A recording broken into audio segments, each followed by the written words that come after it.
Well, Mr. Fish Whisperer here. Just had a little exciting moment here. Well, not so exciting for me necessarily, but you see, I'm sitting here, Manasota Beach. As you can see, the beach behind me here. And I wish I had filmed the action, but didn't really have a chance. So I'm fishing, and there's a couple guys down the way here. They're both from Michigan. And so I would keep an eye on them, a couple older guys, they were fishing, and all of a sudden I see the one guy racing down to the water. And I look and I see his rod holder, looks something like one of those, there you go, was laying down.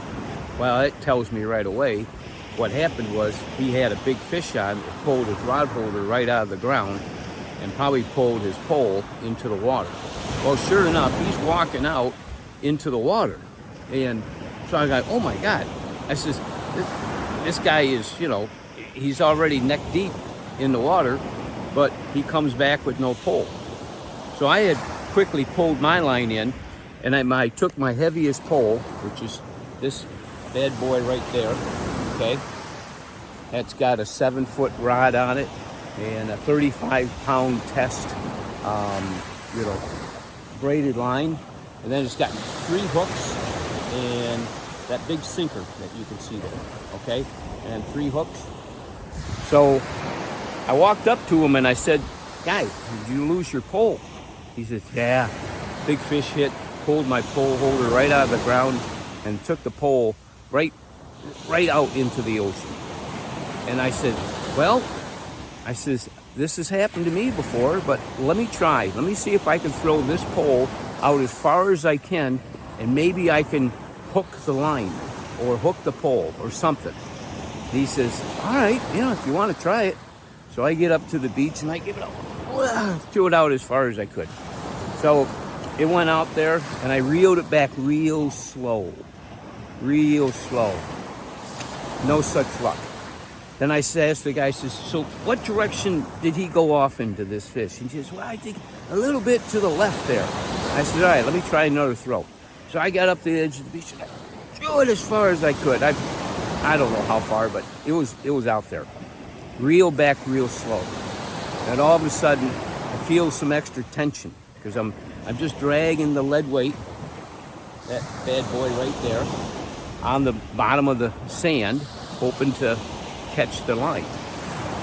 Well, this extra weight, turned into a heavier weight. And the one guy says, you just got some weeds. I says, whoa, no, weeds don't pull back. That weed just jerked back that was a weed. So I continued pulling it in, and sure enough, it slid right up to his pole. And we got the pole back in, and I said, come on, you still got that fish on there. And he says, really? He says, yeah. He started reeling. Sure enough, he had about a 4-foot bonnet head shark on there. It took a little while to get it in, but that was, he was very grateful for me going down there, stopping my fishing and helping a fellow guy out. But, that's what we do, all right? So, Fish Whisperer signing off. I got to get back to maybe catching some of my own, all right? Talk to you later. Well, boys and girls, Mr. Fish Whisperer here again, and we're on Manasota Beach, Manasota Key, Florida. There's the beach there. And I told you the story about how I helped this guy get his pole back so he could complete the catch of the shark. So let me get it right from the horse's mouth here, and we'll have him tell the story. Start again. Okay. The fish pulled my rod right out of the rod holder, and I start running out into the Gulf trying to retrieve my rod and reel, and I go all the way up to my neck, and I couldn't see it. So this fine gentleman comes down the beach and he says to me, let me see if I can snag your line. And sure enough, he snagged the line and the fish was still on. It was a shark, bonnet head, and I'm sitting here with my rod and reel in my hand, and I'm very grateful. Hey, great. Hey. Well, boys and girls, that was the story. Here's my friend here. Hopefully someday we'll be catching some more fish together. So I didn't technically catch the fish. He caught the fish. I just caught a pole. All right, you have a good day.